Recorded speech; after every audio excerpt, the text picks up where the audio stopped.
Hi everyone, welcome to Prince and Kavita cakes. तो friend, आज मुझे बनाना है टोल ट्यूब केक।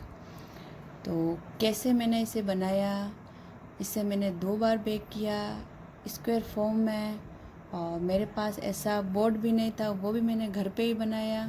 और इसके ऊपर मैंने बहुत प्यारी सी डिज़ाइन की। इसके ऊपर मैंने कुछ चॉकलेट घर पे बनाई, वो भी इसके ऊपर मैंने लगाई, वो भी आज मैं आपको सिखाऊंगी।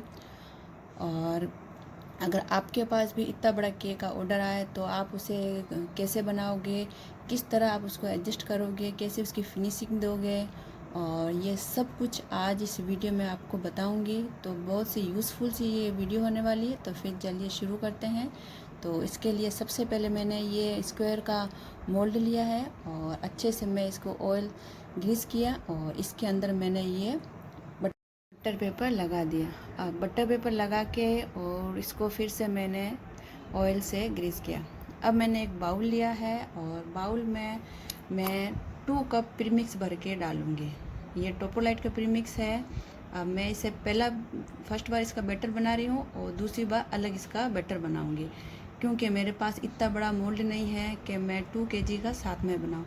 तो इस तरह से मैंने 2 कप प्रीमिक्स लिया, इसके अंदर 2 टेबल स्पून ऑयल डाला और इसके फ्लेवर और कलर के लिए मैंने इस तरह का ये इमोशनल आता है वो डाला और अच्छे से मिक्स करके स्मूथ साइज़ का बैटर तैयार कर दिया। और फिर कट एंड फोल्ड करके अच्छे से मिक्स करके और सारा बैटर इस मोल्ड के अंदर डाल के अच्छे से इसको टैप किया और मैंने इसे 40 मिनट तक इसको बेक किया। तो कितना प्यारा इसका कलर आया है। अब मैंने उसको ठंडा करके निकाल दिया। वापस उसी मोल्ड में हम दूसरी बार अपना बैटर बनाएंगे। तो जैसे हमने पहला बैटर बनाया था उसी तरह हमें ये दूसरा बैटर भी बनना है। वैसे मैंने 2 कप प्रीमिक्स लिया और ऑयल डाल के अच्छा से बैटर बना के और इसके अंदर डाल के इसको इस तरह से इसको भी मैंने तैयार कर दिया। तो आप देख सकते हो कितना प्यारा इसका कलर आया है। इसको भी ठंडा होने के बाद इसको भी मोल्ड से मैंने निकाला और आप देख सकते हो इसका कलर और एकदम ये बराबर। जब भी आपको इस तरह का केक बनाना हो तो आप एक ही मोल्ड लेना। अगर मैं इसी के दूसरा मोल्ड लेती तो छोटा बड़ा हो जाता, इसीलिए मैंने इसको 2 बार बेक किया। अब इसके ऊपर जो बटर पेपर है उसको मैंने हटाया।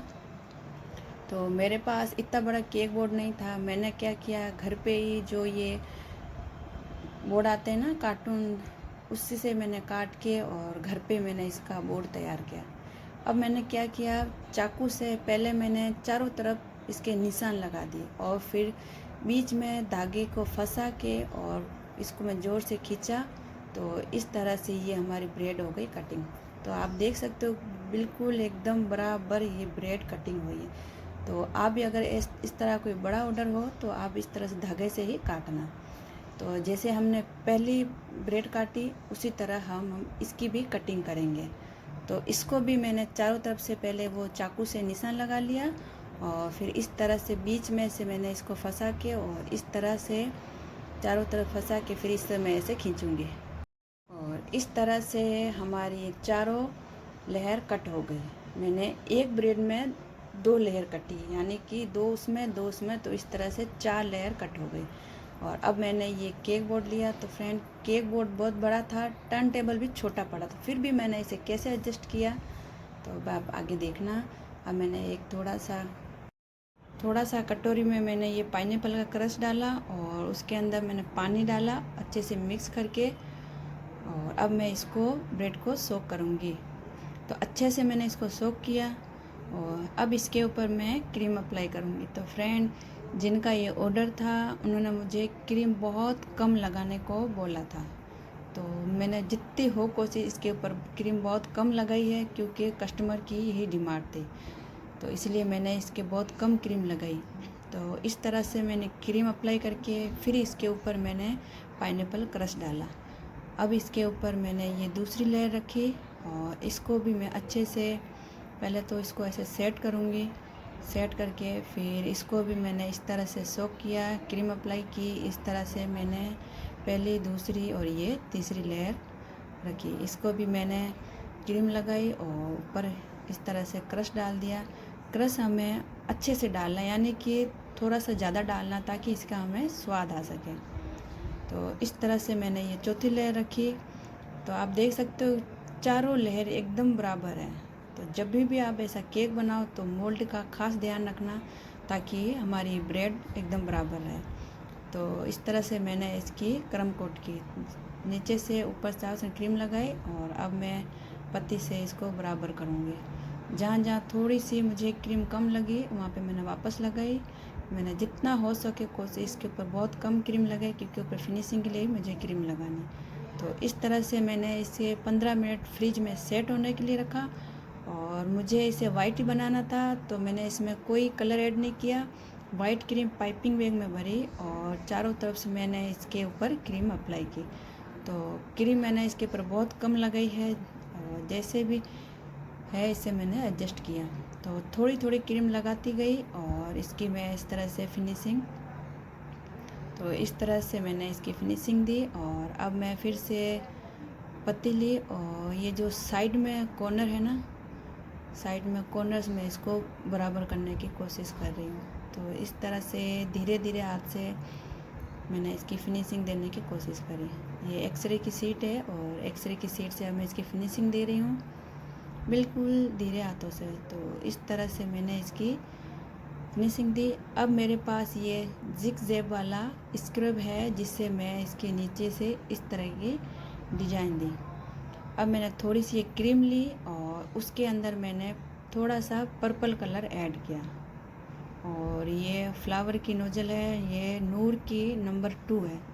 और इस तरह से मैंने इसके अंदर क्रीम भरी और अब मैं इसके ऊपर कॉर्नर से इस तरह से धीरे से इस तरह से डिजाइन बना दूंगी। तो अब एक इधर बनाया और अब एक इधर। तो इस तरह से थोड़ी थोड़ी जगह छोड़ के हमें इस तरह से इसके फ्लावर बनाने हैं। तो इस तरह से मैंने ये सारे फ्लावर बना दिए। अब जो पर्पल कलर बची हुई थी उसके अंदर मैंने पिंक कलर ऐड किया तो उसका ऐसा कलर आ गया। और फ्रेंड इस नोजल के ऊपर कोई नंबर नहीं है तो इसीलिए मैंने इसका बताया नहीं। और यहाँ पे मैंने कुछ वापस, मेरे को ख़राब मतलब क्रीम ख़राब हो गई थी कोई फ्लावर, मैंने उसको वापस हटाया और वापस मैंने उसको इस तरह से छोटे छोटे जहाँ भी खाली जगह है ना वहाँ पे इस तरह के हम फ्लावर बना देंगे। तो जहाँ जहाँ मुझे ये खाली जगह लगी मैंने वहाँ पे इस तरह से ये छोटे छोटे फ्लावर बना दिए। और अभी मैंने जो छोटे छोटे फ्लावर बनाए उसी नोजल से मैंने साइड में से इस तरह से इसकी डिजाइन बना ली। तो इस तरह से ये हमारा तैयार हो गया और इसको मैंने थोड़ी देर फ्रिज में रख दिया। तो फ्रेंड अब मेरे पास ये थोड़ा सा चॉकलेटी ब्रेड बची हुई है। तो अब मैंने इसको क्या किया, पहले अच्छे से चूरा बना लिया। चूरा बना के फिर मैंने इसके अंदर चॉकलेट गनाश डाला और अच्छे से मैंने इसे मिक्स किया और इसकी गोल गोल मैंने लड्डू के जैसे चॉकलेट्स बना ली। तो इस तरह से ये मैंने 2 चॉकलेट्स बना ली।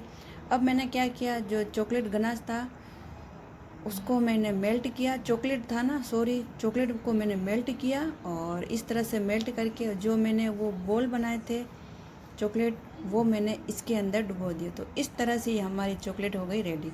और थोड़ी देर 15-20 मिनट इसे मैंने फ्रिज में रखा और मैं वापस निकाला तो इस तरह चॉकलेट सेट हो गई। और अब मेरे पास कुछ इस तरह के चॉकलेट रैप करने के पेपर है। तो अच्छे से पहले मैं इसको इस तरह से इसको रैप करूँगी। इसको मैंने अच्छे से रैप किया। अब जो ये चमकीला कागज़ है अब इसको भी मैं ऊपर से इस तरह से चारों कॉर्नर को मोड़ के और इसको भी मैं इस तरह से पैक कर दूंगी। तो ये इस तरह से हमारा ये चॉकलेट हो गया रेडी।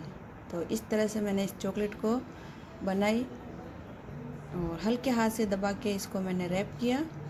और जैसे मैंने पहली बनाई दूसरे को भी मैंने इसी तरह उसको भी पैक कर दिया। तो इस तरह से हमारी रेडी हो गई। फिर मैंने एक कॉर्नर पे एक साइड वो चॉकलेट लगाई और दूसरी साइड मैंने ये दूसरी चॉकलेट लगाई। तो फिर मैंने इसके ऊपर जो फ्लावर बनाए हुए वहाँ पर मैंने गोल्डन स्प्रिंगल जो बड़े वाले होते हैं ना वो मैंने हर एक फ्लावर के अंदर गोल्डन स्प्रिंगल लगाए और कुछ छोटे छोटे वाले वो भी मैंने चारों तरफ मैंने फ्लावर के ऊपर लगा दिए। अब मैंने ये इस तरह का ये चॉकलेट मोल्ड लिया है और इसके अंदर मैंने ये इस तरह का ये जो गोल्डन ड्रिप बनाते हैं ना, तो ये मैंने ब्रश की मदद से इस मोल्ड में चारों तरफ ब्रश से लगा दी और मैंने वाइट कंपाउंड चॉकलेट को मेल्ट किया और अब मैं चॉकलेट के अंदर मोल्ड के अंदर मैंने इसको डाल के अच्छे से टैप किया और इसको सेट करने के लिए मैंने 15 मिनट फ्रीज में रखा और जब वापस निकाला तो ये कुछ इस तरह से इसकी ये डिज़ाइन बन गई। तो इस तरह से मैंने चारों को निकाल दिया और फ्रेंड जिनका ऑर्डर था उन्होंने बोला था इसके ऊपर कांग्रेचुलेसन लिखना है, तो वो मैंने फाउंटेन से लिख के काट के वो भी लगा दिया और जो भी मैंने चॉकलेट्स बनाई थी साइड में वो भी मैंने लगाई और कुछ गोल्डन स्प्रिंकल थे वो भी मैंने चारों तरफ इस तरह से लगा दिए और इस तरह से। तो ये आज का ऑर्डर हुआ पूरा। तो लाइक शेयर सब्सक्राइब ज़रूर करना, पसंद आए और मेरी ऐसी वीडियो देखते रहना। तो फिर अब मैं आपको वो फ़ोटो भी दिखा रही हूँ जो उन्होंने मुझे शेयर किया था, उन्हें केक बहुत पसंद आया था। तो इस तरह से ये मेरा केक हुआ रेडी और ये उनकी फ़ोटो है और आज के लिए बाय बाय।